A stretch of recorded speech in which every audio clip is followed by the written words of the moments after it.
Thank you for tuning in. Thanks for being part of our program. Here we are together again on the radio with a listener named Greg in San Diego. Greg writes in and says, "Hello, Tom. I've been noticing something that really pisses me off. Every Friday and Saturday night around 11 or midnight, I see these loser guys double parked, dropping off their dates, and then waiting in their cars until their date safely walks into her house or apartment. A, who watches her on the other 6 nights of the week?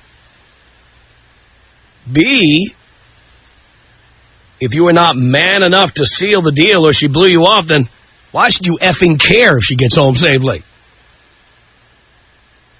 And C, wouldn't that 5 minutes spent double parked be better spent organizing the rest of your Friday or Saturday night?"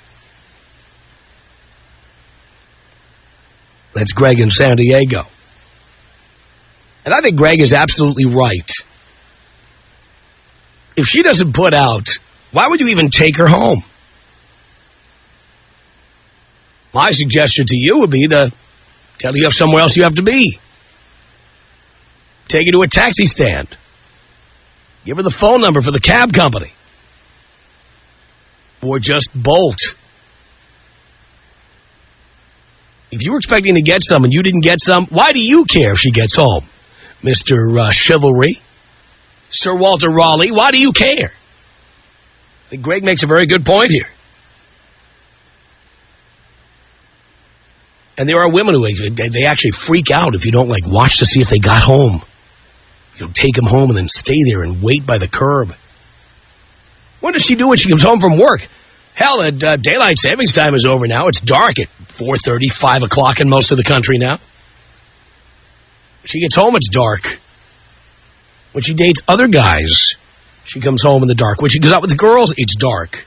She goes out to dinner, it's dark. Goes out to the movies with other dorks, it's dark. Probably goes to the supermarket once in a while. It's dark. If you didn't get what you wanted from her, why do you even care if she gets home safely? Is that your problem?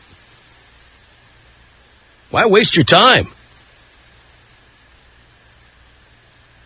This chivalry thing is ridiculous because, let's face it, if you're not getting it, if you're not getting laid, it is a total waste of your time. And frankly, it's demeaning to you. You shouldn't be doing that. I wouldn't waste my time.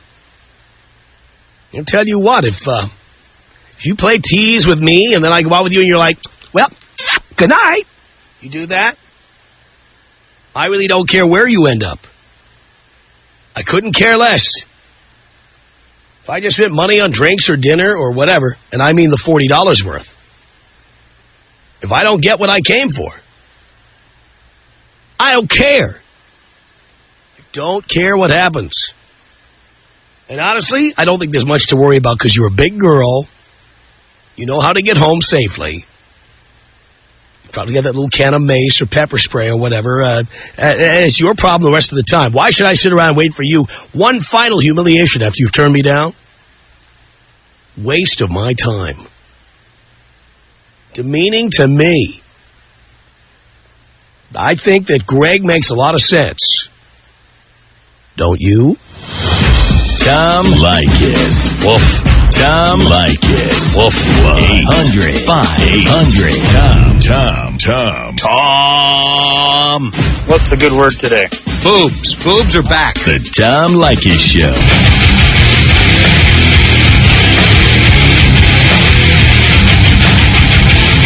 The Tom Leykis Show. 1-800-5800-TOM is our telephone number. Dave in Portland, Oregon. You're on the Tom Leykis Show, Dave. Hello. How you doing, Tom? I'm okay, Dave. Hey, I have to agree with you to a certain extent there. That's a little bit extreme, asking you to wait in a car and watch for somebody that's going up to a door or something. Why should you even take them home, for God's sake? Well, yeah, I mean, if you can get out of that, that's a good thing. But oh, well, you can. You have to have the guts to do it. Class about it, though, Tom. You have to have a little class. You really don't.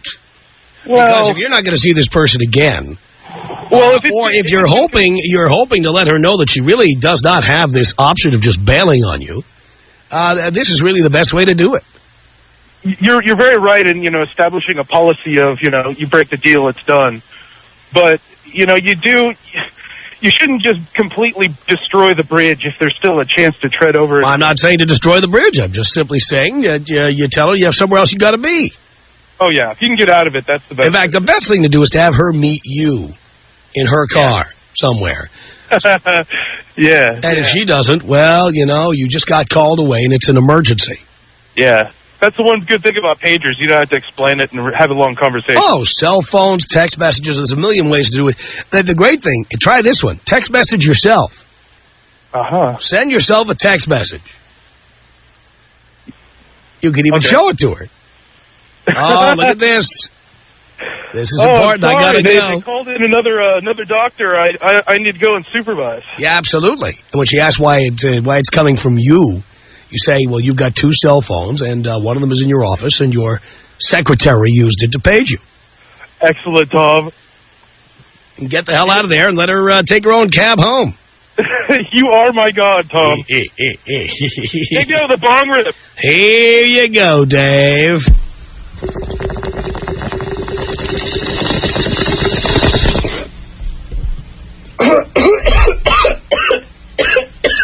Julie on the Tom Leykis Show. Hello. Hi, how are you? Great. Good. I have a question for you. Yes. Okay, I've just started listening. I live in San Diego, and I hear how you talk about the dynamics between powerful guys and hot chicks and where everybody, what the pecking order is. Right. But as a woman, I'm 28 years old, and I have definitely accepted help from men that have more than I do. But I want to know, and I don't know if you do this, but do the men that give money or provide help or whatever assistance, do they absolutely disrespect and think those chicks are just, I think those guys are as pathetic as the women they're lending help to. And well, then how come, okay. I would not give a woman a penny. Not a penny. I know you're a $40 rule. I've heard it all. No, but not only that. If somebody came to me and said, I can't pay the rent this month. By the way, it's happened. Then how come you I need $1,000. I need $500. I just need something to get me through to the end of the month. Yeah. I've had women say this to me. Well, then how come you stay as long as you're hot? It doesn't matter if you're successful. Is that just because all you care about is having sex with women? That is really all men care about, dear. I know. No matter what you think. No, I know. I know. You're absolutely right. And I don't know a lot about you, and I just started listening. But are you divorced? Or are you just? Yes, I am. Have you always felt this way? Mostly, I have. Because my sister just got married, and I hope it doesn't turn out like this. Because I'm very it's hard. I feel like nothing will ever work out, and I'm not. Well, there's nothing in it for a guy to. We've said this on the show, and you may be new to the show, so there's nothing in it for a guy to get married or to let you move in with him. Well, then what's the point of me being hot? To have sex with you. Okay, so because we get aroused when you are hot and you get naked. Do you take money from women? I've never been offered money by a woman, and the answer is no. Okay.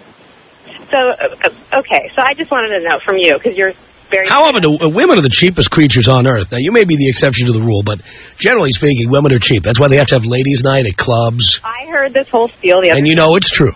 Well, I don't go... How often do women go to a man going, do you need $500 to get you through to the end of the month? Come on. But then they expect in return something, obviously. Well, I know, because the women who do that are fat and fugly, and they somehow manage to get a musician to live sleeping on their couch or whatever. So, but does the guy that... Out-of-work actors. Where does the guy that, like a lot of my friends that are married, that just want to have babies, like why are they so happy and why are they so... Because they found a sperm donor in a human wallet. No, I'm talking males. We don't know that they're happy. True. Yeah, you hear what your girlfriends tell you. We talk to a lot of those husbands on this program. And they're frustrated and many mad? of them frustrated, yeah. Because you know what happens? Women desexualize once they have babies in this country. I know. That's exactly why I'm only having dogs. Do you know I did a little experiment around a pool in Key West, Florida?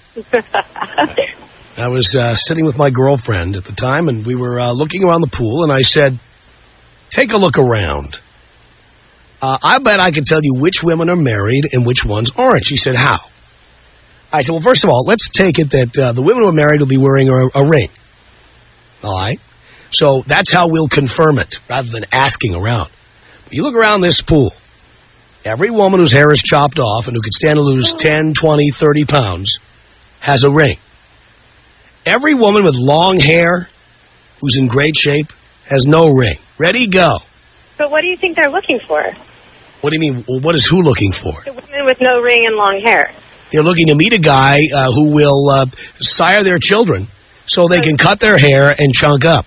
Not have to worry about it anymore. All pretty women, I guarantee. I never use the word all, dear. It's just generally true. You're right. It's generally true. You're right. And women find staying slim and attractive to be a burden. It's an effort. No, it's not at all. Well, most women do. And so the result, by the way, the proof is in the pudding. Now, you go down there to Ralph's or whatever supermarket you choose and look around about 10 o'clock in the morning and see the women in the stretch pants and the sweat pants and the stringy, greasy, sweaty hair. These women looked hot at one time till they found Mr. Sucker to pay for the groceries.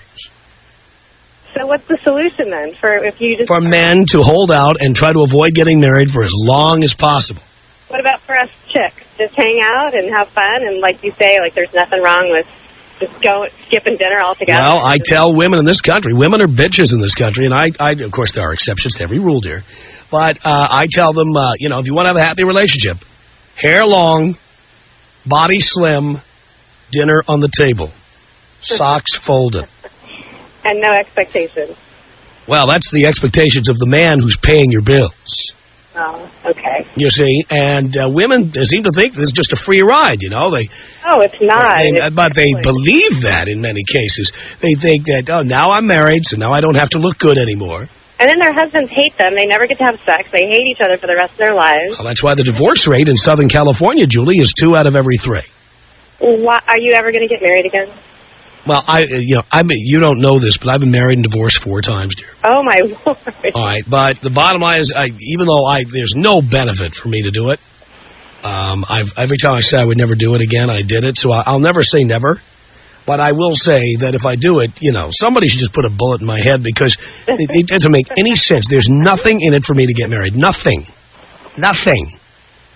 Well, I truly appreciate your brutal honesty, and I like your show a lot, and I'm going to continue to listen. Well, thank you so much. I'm so glad you found us in San Diego. That's so cool. Yeah, it is. It's awesome. I love it. Thank you, dear. Thank you. Appreciate the call. 1-800-5800-TOM is our telephone number. Perla on the Tom Leykis Show. Hello. Hi. Hi, Perla. How are you doing? I have to confess to you, sir, I've learned everything from men from you. I've been listening to you since I was a freshman in high school. Uh-huh. So thank you so much for creating a superwoman is what I consider myself. Oh, absolutely, because you benefit from this as much as any man who would listen. Oh, yeah. Actually, my dad got me to listening to you, but then when we'd be out at sex, he'd, turn it off, and then when I became a senior, I just turned it on. I'm like, Dad, I think I know what he's talking about. It's okay. We can deal with this later. Uh-huh. So, okay, the thing about girls that need to be walked out while their guy's still in the car, I think are little girls. And little girls need to stay home because big girls can either A, drive themselves, B, take the bus, or C, meet the guy there. And if the guy's driving them home for 2 reasons, either they're going to make out on the doorstep, make out in my bed, or get busy, one of the 3. Anybody who is that high maintenance had better have their mouth full. Well, exactly. And the way I see it is if you're going to be playing tease like, oh, baby, I want you, and then be like, well, I don't think so. They need to be called prostitutes because that's what they are. Right. They just want a free ride. I have 2 jobs because I have to pay for my car, pay for my manicures, pay for everything else. And if sometimes I want to buy a guy a drink, I'll buy a guy a drink. Right. I work for a reason, to support myself, not to be supported. That's right. So the thing is, though, it's like these women that are the one thing about I do have to disagree with you. I have short hair for 2 reasons. One, I have a beautiful face, and I want it to not be hidden behind hair and deal with a ponytail. You can have long hair where your face is not hidden there. Well, yeah, but I don't hide my face. I have cute bangs. But guys prefer long hair. Well, that's right. You prefer long hair, but most men that I've dated prefer my short hair. Well, dear, they want to get in your pants. They'll take you bald. Well, see, here's the thing, though. I have a nice set of cheeks in both ends of my body. So I like to show those off. Either I understand. short hair. But I'm telling you, the selection of desirable men would go up exponentially if you had long hair. Okay, well, I am trying to grow it out for the winter because I'm going to Athens in 2 years. Plus, what do we grab onto when we're spanking your ass? Well, you grab onto my neck, darling, and or a thong, so you can spank it anytime you want to. That's so. I'll make an appointment. So, yeah, I've been listening to your show, and all the women that was just on there, like, oh, my friends are married, and, well, there's the reason why they're married. It's because they're bored with the dating game. They don't want to do it anymore. I haven't had a serious relationship in 3 years because I'm 20, and I want to have fun, not be buried down by a boyfriend that's going to make me feel like I'm a slut because I want to go out and check out guys for anything. Guys can do it, why can't women? You can do it. Go right ahead. I mean, it's just like my dad, when he came to visit me, he kind of found my secret stash of goodies that I used for not to have babies. And I'm like, well, you don't need to worry about that, Dad. That's just in case of emergencies. I mean, sometimes I don't even bring them home. I'd rather go to their place, take my car, and be able to leave in the morning when he's passed out. I don't need to stick around. No cuddling. Just go. Get it done. Sounds good to me. Yeah, well, put that number out there for everybody who feels the same way. Ready? 503. Come on. No, 503. No, I have a 971 number. Oh, you're 971. Yes. Oh. I'm a stand-up comedian, so I listen to talk radio a lot. You know, political, comedy, all of it, just so I can get material. And believe it or not, I get more material by hanging out at a Starbucks, pretending to read when I'm actually writing down material about girls complaining about the guy that doesn't call them. You know what? If the guy doesn't call me by the third date, or by the 3 days after the third date, it's not meant to be. By the way, over there at Starbucks, how many girls do you see actually reading anything? Actually, I live in Portland, and I live in the student section, so they pretend. But a lot of it is like, he's not really into you. It's all those stupid, like, men are from Mars, men are from Venus, relationship books. If you're honest with your parents, go talk to your dad and ask him about his college days. Like, my father sat me down and told me everything under the sun about how guys think, how guys are. If they're covering your head with a pillow to respect, it means that he doesn't really want to see you. He's just screwing you because you're a warm body. That's and there's a lot of things that women don't know, and they play stupid. My brother's in the Navy, and some of the things that I've heard him repeat to me, I've been like, oh my God, women out there believe this crap? I mean, he's got a girlfriend on every pier, and I thought that kind of ended with emails, but nope, they still fall for that uniform. Well, I know that's true, Perla. I do. Hey, thank you for the call. I appreciate it. 1-800-5800-TOM is our telephone number. This is Mo on the Tom Leykis Show. Hello. Hello, Tom. Hello, Mo. How's it going? Going great. First time, long time. Thank you. So I was out in Chicago, in Illinois, for the last 3 weeks, and it's good to have you back. Thank you. I can't get you out there on the radio. I know. Yeah, so me and my buddy, back to the subject here, I met a guy out there that works for the company that I went out there for work, and he's been showing me around and took me to some bars, and they've got a lot of after-hour bars there that we don't have around here in Southern California, like that stay open until 5 and 6. Right. And we were out at a bar. We met this chick that was just amazing, and she was really good looking. And so we invited her to come with us to this after bar that was closer to our house, figuring if we got her there, it would be easier to get her home. So we took her to this after-hours bar, and she ditched her friends to come with us. Right. And so we're there, and we're drinking, and so we started talking about going back to his place and, and getting things going. And she wasn't willing to go, so we left her there. Well, that's a good idea. See, Mo, let me give you a little hint here, okay? Never take a chick to an after-hours place. Women, you know what a filibuster is, right? Like in Congress, when they talk all night trying to keep any business from getting done. Mm-hmm. Women like to filibuster. So they love to go out, like, let's go out to Denny's and have a Grand Slam breakfast. Let's go to this underground club. There's this all-night play. There's a rave I know about. Let's go. Let's dance all night. These are women telling you, I am not going to have sex with you. So the minute you have to take a woman to another club, another bar, you're dead. You are not getting any. At no point even doing it. Yeah. You could have saved yourself a few bucks. Yeah, well, we didn't... And all that time. Actually. Well, you could have saved all that time, too. Yeah, that's really what time you wasted, because I guarantee you, once the premise is that you have to take her to another club, She's going to tell you she has to get up for work in the morning. She's going to tell you that she had a friend waiting for her. Well, she's got some excuse why she can't come over with you finally back to the final location. Yeah. That's what happens. That's what it is, I guess, huh? Yeah, I mean, you did the right thing ditching her, but you could have saved yourself that time, too. I guess so. Well, for next time. Absolutely. All right, Tom, take me out with a bong hit. Here you go, Mo.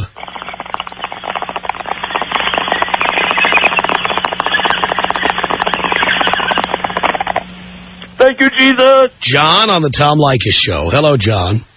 The whole agreement. John.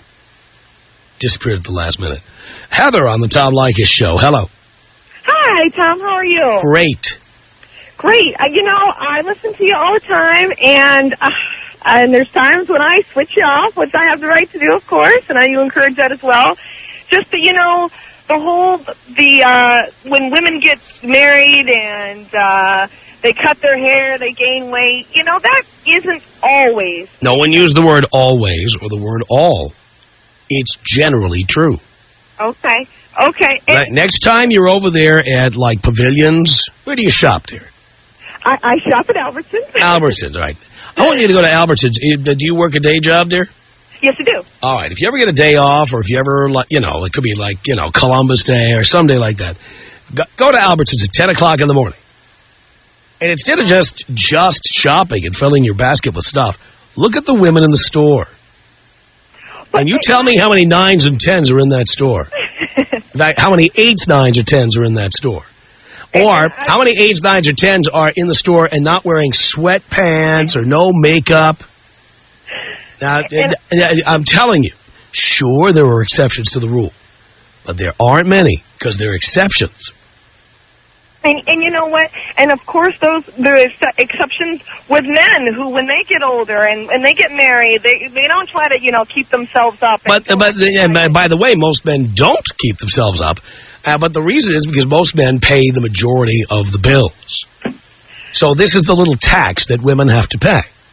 Yes, but there's also the things you also have to add in there that on average men make more than women.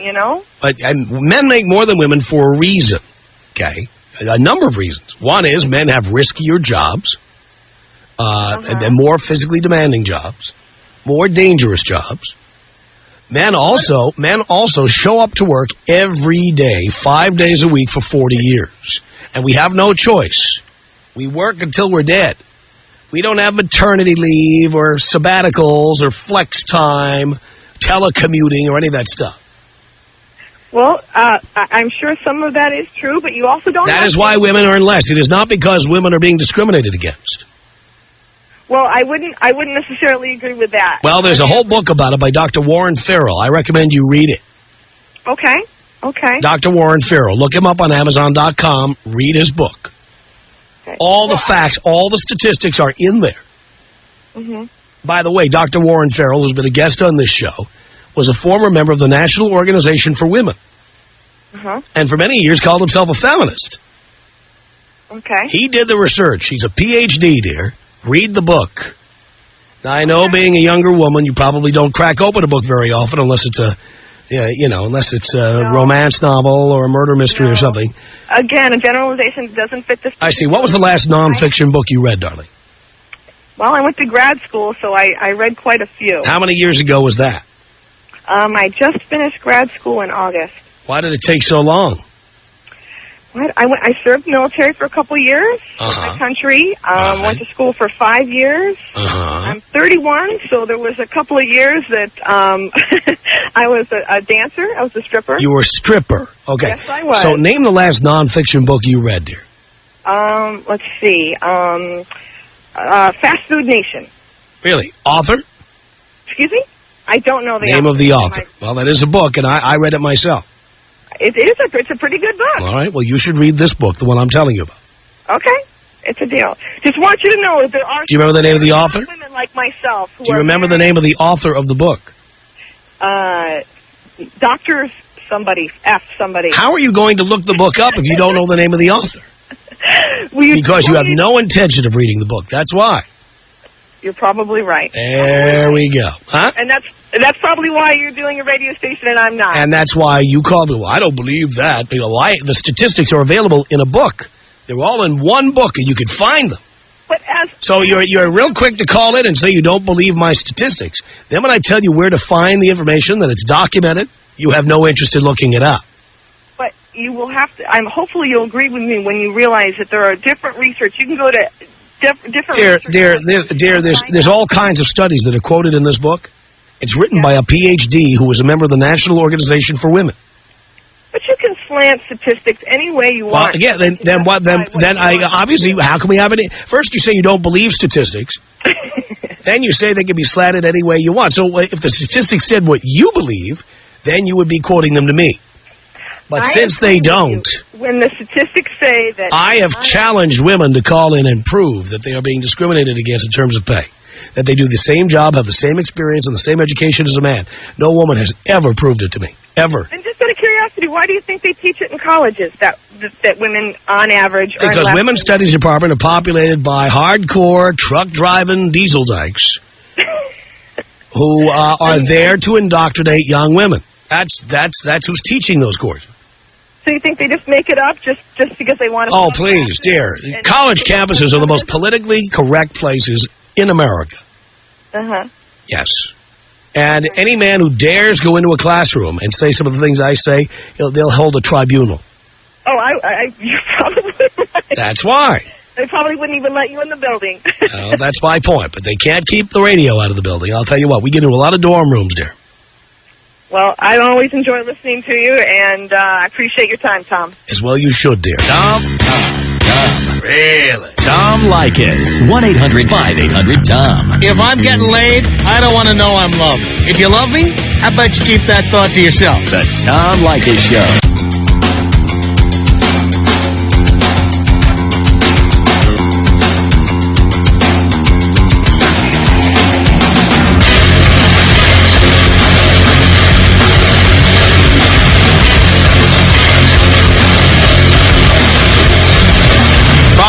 Los Angeles, it's the Tom Leykis Show. Nate is calling from Portland, Oregon, home of the other white meat. Hello. Hello. Yes. Hi, Tom. Yes. Thanks for taking my call. I did it as a public service, Nate. So I'm sitting in the car driving, and I'm hearing what you're saying, and while I don't deny that what you're saying is the case, I think that what's more important is to address the issue at hand here, which is that women are viewed as objects in our patriarchal society. And is your mother Wiccan, or what's the deal over there? No, my mother's not Wiccan. Parents are divorced, I can tell that. No, my parents aren't divorced. So your father's a pussy? No, no. My whole point here is that the issue at hand is that women are objectified and yes, and well they should be. Why? Because men are objectified. We're objectified for our money and our ability to earn. No. Oh, yes, we are. And we are exploited, too. Oh. So Any man paying vagina money knows that. Say that again? Any man paying vagina money knows that. Oh, Tom, you've got to be kidding me. No, I'm not kidding you, Nate. Why? I mean, if women are so independent and so equal, why do men need to pay alimony? I want an answer to that question, Nate. Why do men need to pay alimony? If women are equal and independent, why do they need to get a check from us after we're gone? Well, because they're not equal and they're not independent. They're tied to us like heroin addicts. The whole point, though, is that they shouldn't be. The whole point is that why do we have to pay them when they leave? Because of the type of society we live in. What do you mean? Because of the kind of society we live in? Because they are tied to us, but they shouldn't be. But they are, and that's the way it is. So we are objectified too. How are we objectified? And if you say money... Because money, that's right, money. Our ability to earn. Our ability to earn more than they do. Our willingness to take more dangerous jobs and be more aggressive at the office. And the only way it is like that is because that men have taken the role of production and control of surplus value in life today, and women have been forced to... What are you talking about? What the hell are you talking about? What do you mean? Okay, men produce and control surplus value. Wait, stop. We're going to take this one step at a time. What do you mean by surplus value? Define that. Okay, we as men are able, or in the past, were able to go out and create. I'm not talking about the past. I'm talking about today. Women can do anything a man can do. Women have the right to do anything a man can do. They're not willing to do it. Because of the way they've been raised. It doesn't make it right. And that's who raises children mostly? Sorry? Who raises children? Who does most of the children? Women. That's right. So is it the fault of men that women raise them to do this? It's the fault of men that women are expected to do this. No, you don't have to do this. You don't have to do it at all. In fact, why do women beg us to marry them? Why do they twist our arms and give us ultimatums? Like what? Like saying, if you don't marry me by Christmas, that's it, I'm out. Why do they do that? I'll tell you what, they should just be free as a bird and not marry us. Okay, I agree, then there should be no marriage. But they insist. You date a woman more than a year and she starts telling you why you need to marry her. If they're so independent, why do they do that? I don't know even how to... Yeah, I know you don't, because you know what? You don't know what you're talking about. You went to some women's studies course, or your mother is some kind of cheap feminist or something, and you're repeating a bunch of claptrap you got from somebody else. You don't even know what you're talking about, son.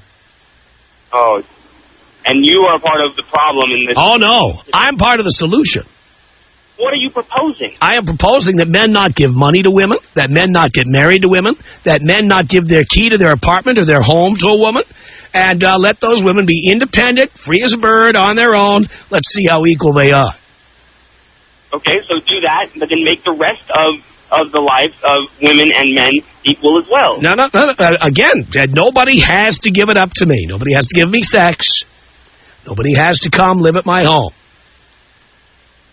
Okay, but you're saying... By the way, women give sex away the way they put coupons in the newspaper. You know what I'm talking about? Sex is used as a come-on to get men to marry them. That's what it's used for. Okay, so tell me this then.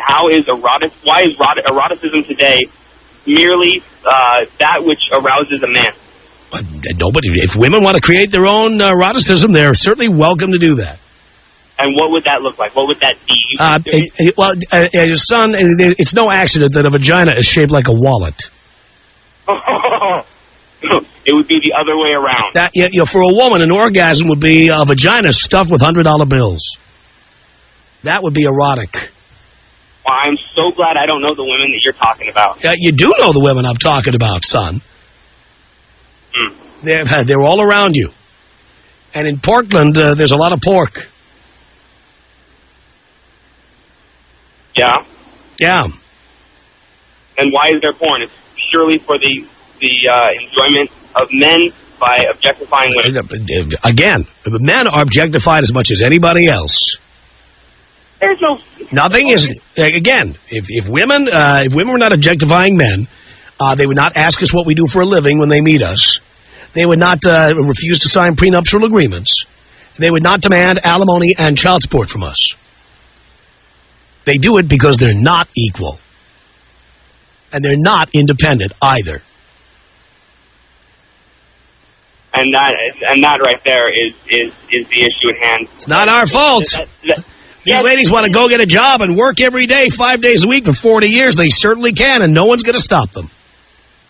And I know men and women that have been and are doing just that. Fantastic. But the vast majority of them are not. All right. Hang on a second. You're contradicting yourself, talking about surplus value or what else. Do some study, bro. And by the way, I'm living in Portland. From Southern California, I moved up here, and I got to say, these short haircuts, I got to call that girl out. It's not attractive. So you could see every roll of pork. That's the bottom line. Tom Leykis. 1-800-5800-TOM. 1-800-5800-866. It was a rule when we got married. Never mess around on me, never stop filleting me, and never get fat. Never stop filleting me. Words I can live with. The Tom Leykis Show.